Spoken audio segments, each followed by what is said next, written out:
Hi, I'm Madison Miner with Protect Our Kids, Say What podcast here on YouTube, and I am here with a good friend of mine, Temecula Valley Unified School District Board of Education trustee, Joseph Komrosky. Joseph, welcome to Say What podcast. Hi, thank you for having me, Madison. Yeah, thanks for being on and joining us today and for all you do for kids, protecting them and protecting parental rights down there in Temecula. So I have a couple questions for you today. What is your history? What got you involved with the school board in the first place? I'm a tenured professor. I teach at Mount San Antonio College, and I also taught, I still do. I adjunct at Cal State University San Marcos. You might say 2.5, 3 years ago, the numbers aren't super clear, but I'd say 2.5 years ago before I campaigned, I was working at a Salt and Light ministry through my church, and I was trying to figure out where to plug into. And I just basically fasted and prayed and said, God, what do you want me to do right now? I was trying to teach Christian apologetics at my church. They were backlogged for COVID ministries. So anyways, long story short, I ran, one of the guys at Salt and Light said, hey, I'm going to go to a PAC meeting in Marietta. And I was like, what's a PAC? He said, Political Action Committee. I'm like, well, what's that? And he goes, it's related to school board and city and, people running for these positions of election. I said, okay. So I went, and that's the first time I ever met Tim Thompson, the pastor, through IE Family PAC, and he was trying to find candidates for city and school board to run. I think there was 12 positions for Temecula, Marietta, Lake Elsinore, and Menifee. And I thought I was very impressed. It was a big house, over 100 people there, maybe 150 ex-senators, congressmen. I thought, city officials. And so I was listening, and they were talking about, the sexualization of our youth and CRT being in the schools. And I'm neutral, and I'm listening, and I'm like, okay, well, what evidence do they have? And, they were giving examples, and I thought, well, I'm starting to see CRT, these anti-racist pledges going on at Mount San Antonio because I'm a union member there. I'm a department rep, and they're asking us to vote in this anti-racist pledge. And I'm like, well, wait a minute. Why are we doing that? Do we have any racist policies at our school? Right. And I wasn't getting any clear answers. So long story short, I made serious connections like, well, if this is happening at my school and part of this is infiltrating at the K through 12, and I'm asking God, like, what do you want me to do? And I thought, that's it, the Esther moment, for such a time as this. So it was kind of funny. Tim was saying, hey, if you're interested in running for city or school board, fill out this little card. Or if you guys are interested in donating money or in prayer, just getting community involvement. And long story short is I raised my hand and I started asking some questions. And one of them was, what are the time commitments on this if I were to run? And, I didn't think I was going to run. And then right then and there, a lady in the audience said, I'll vote for you. And long story short, after that meeting ended, I was surrounded by people. And then it was like, I think God funneled me through. My wife was all on board. So that's how it all started. And it's kind of funny because before that, I didn't have any significant involvement. I didn't really know what a school board was, what they did. I mean, I heard about it. We voted people in, but it wasn't until that moment where it became clear, like, oh, okay, these are governing officials. They control what happens in the district. So I wasn't looking to be a politician or a public servant in that capacity. I just walked into it and God led me there. And you were voted in back in the same year that I was, right? 2022? Yeah, in fact, I met you at the PRI conference in San Diego, and it's like, you kind of huddle around fellow Christian-minded, conservative, people that have conservative traditional family values, and you're like, all right, we're going to do this? Well, what the heck are we doing? Like, nobody knows. You're going into this territory, and yeah, that's how it all started. Well, and shortly after I was elected, they had already started the recall on myself when I was in Orange Unified. And I know that they came and targeted you with that same recipe that they wrote in Orange Unified down in Temecula. What happened with the recall down in Temecula Valley? Well, to set the context, the first night we got elected in, me, Danny, and Jen, we banned CRT. Well, first we condemned racism and then banned CRT, saying that it was a form of racism, reverse racism. We came in flipping tables, and we didn't mind doing that because we're like, look, we're not elected to represent the district or the union or special interest groups. We were elected to represent the values of the parents of the community. So for us, it was a no-brainer. But what that did is that it lit up the grid, you might say, where high-level politicians and teachers' unions and all that became interested. So within a few months, they were already setting the recall stage. And like you said, and then not too long after, the teachers' union sued us because we refused to pass the TCI curriculum because me and Danny called Harvey Milk a pedophile and said, look, man, we don't have a problem with the curriculum, but there wasn't enough parental involvement with it. And I think that's Education Code 60002. But it all became, for the leftists, about us attacking Harvey Milk. So part of the lawsuit was, you must pass the TCI policy, and then you must rescind CRT, because they said we're causing irreparable harm to kids, students in our district. And it's kind of funny, and your viewers got to know this. Then when we passed the TCI curriculum, then they added on the parental rights. When we passed that, it was like an ongoing lawsuit. Just like, okay, you guys did that, now we're going to add that right in there.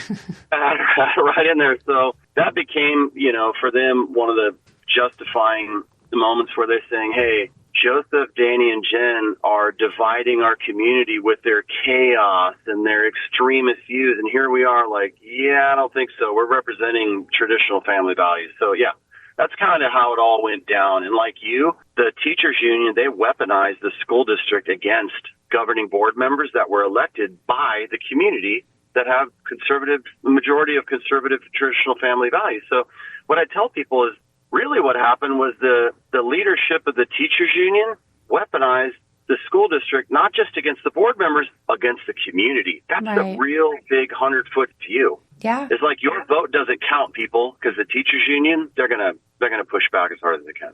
Well, and we caught on video here in Orange Unified, we caught on video the political arm of the California Teachers Association on video saying, they had a representative that came down and said, we're going to use the funds in ABC, which is their political arm, and we're going to funnel that into Orange Unified Educators Association, which is our teachers union here locally in our school district. And I got to imagine, I didn't see the contributions yet for your recall, but I got to imagine there's a similar footpath of track that kind of replicate with that recipe that the teachers union used against you as well. Yeah, in fact, I think CTA donated to our teachers union like over $26,000 with my name on it for a recall. I think they donated over $70,000, but the teachers union's PAC used, I think, $26,000. Right now the numbers are in my phone, but I'm on the Zoom. Yeah, you can't make this up. And you're like, what's CTA? You tell the parents, well, it's one of the largest unions in the United States, California Teachers Association. And then they get millions of dollars funneled to them from God knows where, progressive liberals. And then you get NEA. So again, special interest stacked upon special interest, stacked upon special interest. Right. Coming in members. Right. Who are you? You're a professor, you're a dad, you're a husband, you're a community member, but this is the kind of reality that's happening, especially here in California with school board members, is these ordinary people are running for these positions because we simply want to protect kids and parent rights. And these unions are clearly perturbed by it and coming after us. And I don't know, will you stop? Will you stop doing what you're doing? No, that's almost the laughing joke is absolutely not. I mean, I have a warrior spirit. I'm not going to stop protecting the innocence of children and empowering the parents. And I just laugh at them. When they laugh at me, I laugh at them. Because, this isn't me. This is God. This is Jesus Christ leading his kingdom to protect children. And that's going back to that Myriad of PAC meeting. I don't necessarily hear from God all the time in some audible voice. Some people think God talks to them every day. I'm not like that. I don't get these clear messages, but that night it was very clear that God was asking me, he was telling me and asking me at the same time, I want you to protect my children. So I know that because I was fasting and praying. So it was very clear. This isn't because I have ambitions on being a politician, nothing like that. In fact, I wanted to relax and chill out, and I was done with my PhD, play some soccer, have fun. God's like, oh, that's cute. I got another plan for you, though. So you were successfully recalled right after me. Wasn't that summer of 2024 that you were recalled? Yeah, and what happened was they targeted me, Danny, and Jen, all three of us. Well, then Danny eventually resigned as a board member because he was getting attacked so viciously at his job. And let me just back up. I'm going to be making a video about this later today or tomorrow. I'm putting that out. But there were PTA members in South Temecula. They organized an attack against me and Danny. Wow. One member said, hey, we're going to go after Joseph's job at Cal State San Marcos and Mount San Antonio. And then somebody else said, yeah, and also Danny has Disney contracts because he was a metal fabrication iron workers union. He was a member of that. So basically they attacked both of us, and they went after Danny's contracts, and he started having such a significant loss of money in contracts. His ability to provide for his family was just a nail in the coffin. He was like, that's it. Yeah. So he resigned. Then they had a choice. Do they continue to go after me and Jen? And they said, now let's isolate it. Let's go after the board president, Joseph. And then it became easier for them to focus on one board member. With you had you and Rick Ledzema. It was like they were going after two of you. So you got recalled. And what went through your head when you got recalled? What was your next step? Was it, okay, I'm just going to sit back and enjoy playing soccer and watching my kids? Or was it, all right, let's get back in the saddle? I told people, I go, well, if it's God's will and I'm recalled, I'm not going to fight against that. I mean, I'm done. He'll have other plans for me. But the one thing that really, because a couple of people were like, hey, you have to run again for the general election and this and that. When Trump runs for president, I thought, look, you got to be kidding me. Because you know this as well as I do. Campaigning is a lot of time and energy, and you sacrifice a lot of family time. And I've campaigned 3 times in 2 years. I mean, it's a lot of work. So the one thing that became clear to me is that if it was a fair election, then I'm totally good. But what was happening was the teachers union and Temecula One PAC, where we are, it's a progressive liberal PAC, they were weaponizing the community. They were causing chaos, and they were basically saying that they were for parental rights. Wow. And they were causing confusion. So people were like, wait a minute, they're for parental rights, Dr. K is not. And so I just thought this is a disingenuous campaign ran off of deception, or like a deception campaign. Well, that is exactly what the teachers unions do. That's in their wheelhouse. They do it on purpose. People going door to door saying, hey, we're the true conservatives and Komrosky's not. It was so mind-boggling. I know. I hear you. Yeah, totally. Not only that, I lost by 212 votes. In the last couple of weeks of my recall, I think the progressive liberals hit up a nursing home close to where I lived, and they were going in there and they got votes from people that were over 90. 2 people had dementia. They were in a dementia ward. So we could tell, like, look, I didn't think it was a fair campaign. Am I an election denier? I mean, I guess yes and no. It depends on how you frame this. But at the local election, I said, if people are tampering with our election, and we also knew for a fact that, I don't want to go off too much on a tangent, but people have to know this. In the Riverside Register of Voters, we know that there were over 200,000 illegitimate voters on our voter roll that were used in the primary and my recall campaign. So I thought, you know what? I'm going to run again because it was a deception campaign. And just to be clear, I don't think God called me away from what he originally called for me to do, is to protect, children and empower parents. And then I was reelected under the general, and it just proved the point. God never wanted me to be recalled. That was just the work of the enemy. I was recalled as well. And when that happened, I would hear stories from conservatives saying, hey, we heard that you put pornography in our schools. We heard that you threw a party on district dollars and invited, all your friends to it. And we heard that Rick Ledesma tried to kill somebody and now he's awaiting trial. Just so many lies were spread about us. And then the parent right advocate, they would go knocking door to door and they'd say, if you vote yes, that's keeping Madison Miner in the school board. And so you're right. It was complete chaos. They confused the voters, and they did it on purpose. They knew what they were doing. They knew that they were working this unfair, cheating game, and there's no moral standard. There's nothing that they don't feel bad about how they did those things. And I'm sure it was the same for you as well down in Temecula. Yeah, exactly what you said, like saying, hey, if you vote yes, it keeps them in. And I remember even I talked to Rick, and he said, he said they made up stories that he murdered somebody, and he's like, he goes, this is insanity. And I was laughing with him like, you gotta be kidding me. Yeah. So, there was one scenario, my wife was in a board meeting, she attends all of them to support me, and she got entangled with a liberal snare where she was talking with somebody, and then a student behind her, didn't really like something and was, raising her voice. And my wife's like, can you keep your voice? Can you lower your voice a little bit? Yeah. And, later on, I told my wife she was walking into a setup. But anyways, the student eventually started crying. And then this progressive liberal lady, she's an antagonist towards us all.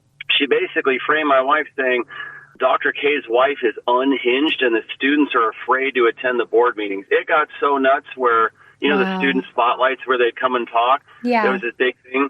And I just remember so one of the things going out on videos was that Dr. K's wife was an alcoholic. She's an unhinged drinker yelling at the meeting, and Dr. K's abusive, and he beat his wife and he broke her jaw. Like all of this stuff is a lie.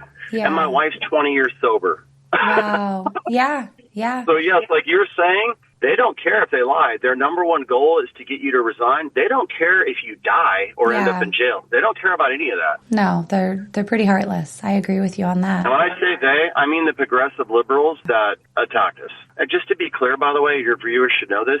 During my recall campaign, I had 2 gay Democrats donate $1,000 each to me. And they said, Joseph, we love what you're doing to protect the kids. This garbage doesn't need to be in the schools. So make no misunderstanding when I say this. There are liberals, moderates, and conservatives that are all on the same page. It's not across the board where if you have liberal values, you're anti-traditional family values. No, there are many people that are saying, hey, we have a gay lifestyle. We do not want that imposed on these kids K through 12.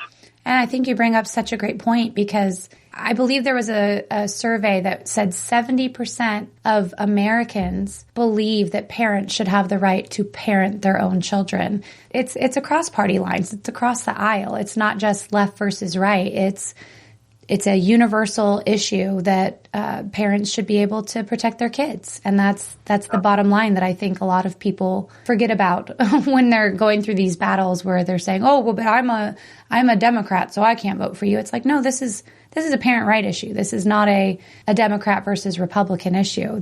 You shouldn't have to worry about who sits on which side of the aisle when it comes to protecting kids, right? Yeah, and just to empower Christians, the 5th commandment of the Bible, we can go back to Exodus 20. God literally says, honor your father and mother so that the days of your life will be prolonged. It's like God couldn't have been more intimate when he was speaking to Moses, the anthropomorphic, when he writes on the tablets with his fingers. We know that God doesn't have a finger, but the personal and the intimate setting there was God values parental rights long ago. This goes back to ancient. So eternally, God is commanding parents to be involved. Like, you can't forsake your children. Right. So that's what I tell the Christians is like, not just can we stand on education code and common sense traditional family values, God himself has declared this. And it's just, you got to be confident, stand up and fight for your kids. Because if parents don't, these politicians, they will not. And most people don't care. So it's really also a call for the parents to get engaged. Madison, like people like me and you were elected, right? But then when we're elected, the parents kind of check out and don't really care. They pat you on the back and say, good job, go do it. Yeah, like, I need your help. They're like, I'm too busy. Yeah. And then you get recalled and you're like, dude, where were you? Elections have consequences. Come on. So you're recalled. This lawsuit's, getting hit on you by the teachers union.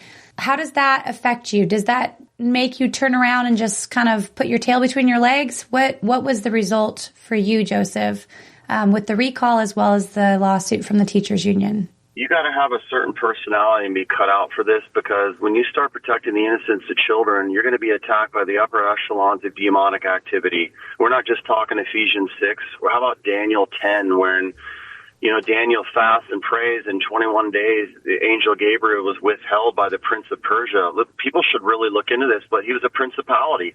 This is a regional demon. That's what we're dealing with. Not low-level demonic activity, but very high, significant stuff to where, for example, for me, they tried to strip me of my dissertation, my PhD, my tenured job. Wow. They went after my family, just on and on and on. And so the spiritual warfare is real, and it does impact your health and your family time. I'm cut out. And I'm an ex-Army Ranger. I have military training. I just laugh at it. I'm like, well, that's just the way God made me, like an Elijah spirit. Take it seriously. Like, it does impact your health and your emotional well-being and your family time. So for me, I just stay the course, because I always look back and I say, when people say, well, how did you get involved? How did you know?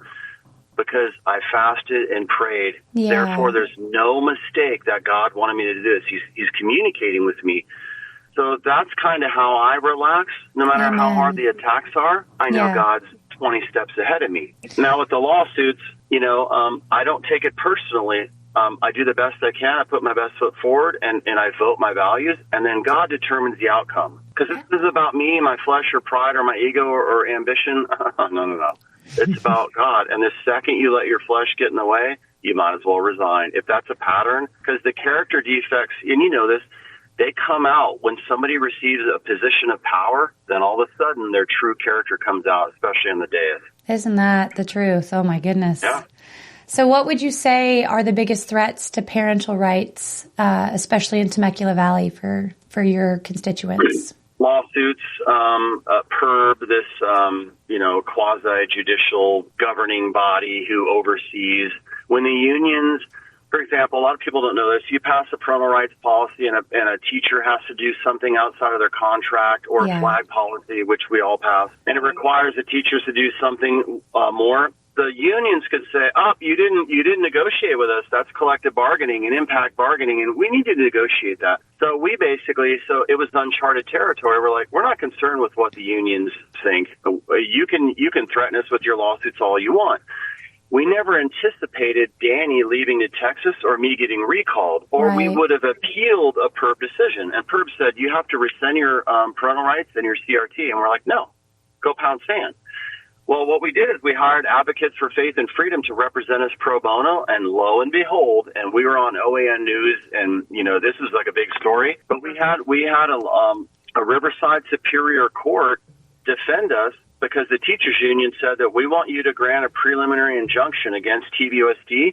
We want you to rescind the CRT and the parental rights policy, and the judge said no. He said the parental rights policy is not discriminatory towards transgenders or anybody else. And then they said the CRT policy is not vague, but anybody of ordinary common sense could understand this. So the judge gave us legal precedent throughout the state, and we're like, celebrating, right? So I would say it ends up in court. It ends up in court battles, and that's kind of what the enemy does, and they design it. They try to stall this out, strip you of your policies.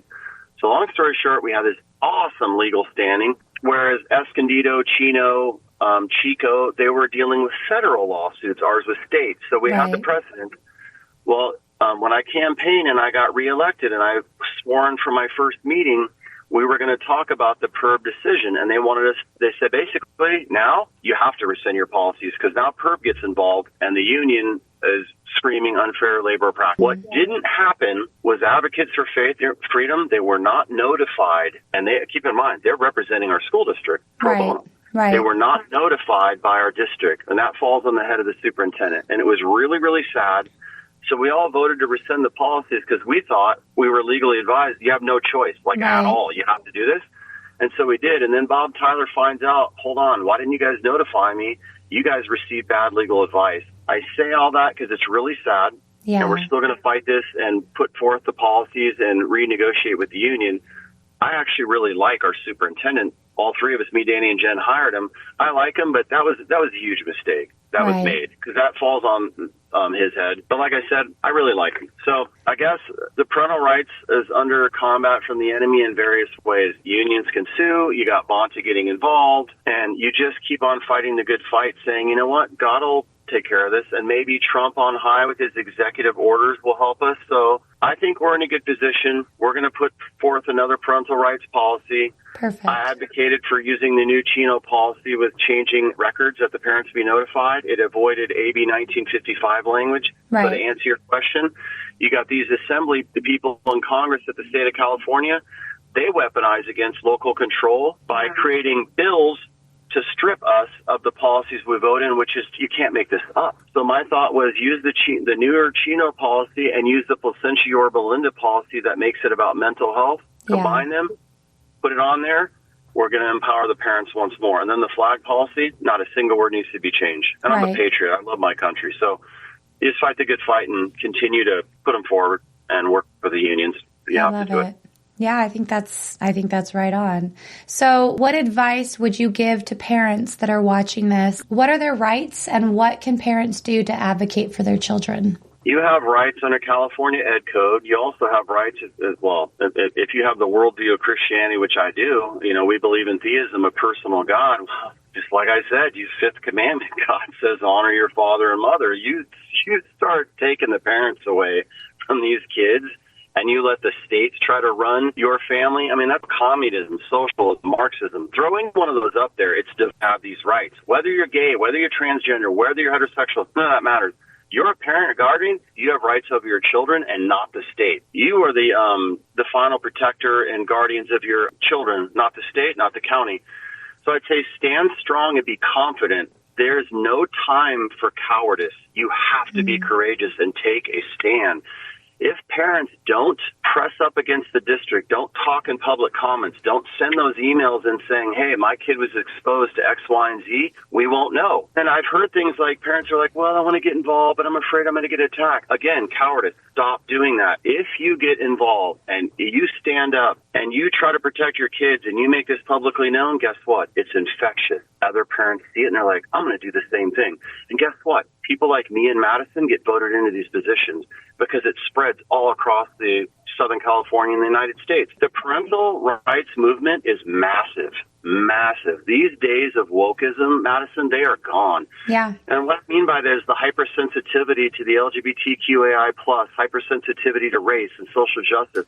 That's garbage.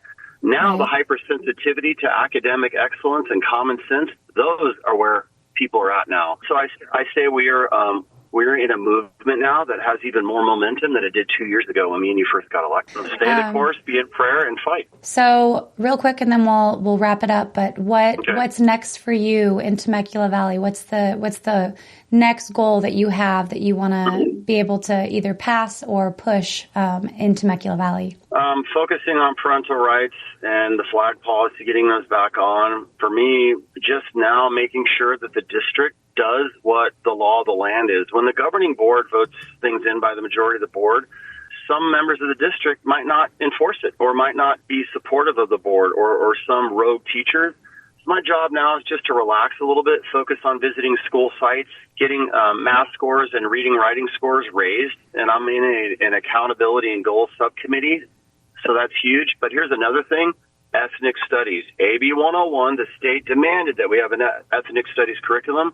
So me and Mrs. Wiersma are in subcommittee working on this, and there's two types. One is a liberated, woke curriculum. One is called a constructive or a more conservative curriculum. Mm-hmm. The good thing to know about Temecula is the majority of our community are conservative. They have traditional family values. So me and Jen are going to put forth with the work of the district. We have amazing people helping us. A conservative ethnic studies curriculum that is good for the kids. And just to let everybody know, do we have to? No. AB 101 is very clear on the last line. Unless you get state funding for this, you don't have to. But we're taking the initiative saying, if kids want to learn about their culture and heritage and where they come from, we're all for it. Just no wokeism involved. So that's something that's on the back burner for me and Jen. And I believe we're going to have such a good course that other districts are going to want to grab it. I love it. Joseph Komrosky, thank you so much for what you do for kids. Thank you for being on Say What podcast. I'm so grateful for you and for your time today. Thank you. Thank you, Madison. Pleasure being on. All right. Well, this is Madison Miner with Protect Our Kids podcast. Please come and join us next time. We have a website, pok.org. Please feel free to email me at madison@pok.org if you have more information that you want to share and if you want your voice to be heard. And we have social media outlets. We have a YouTube channel. We have a website. So please come and check us out. We have ways that you can get involved as a parent, and we have ways that you can advocate to protect your kids. Thank you, and see you next time.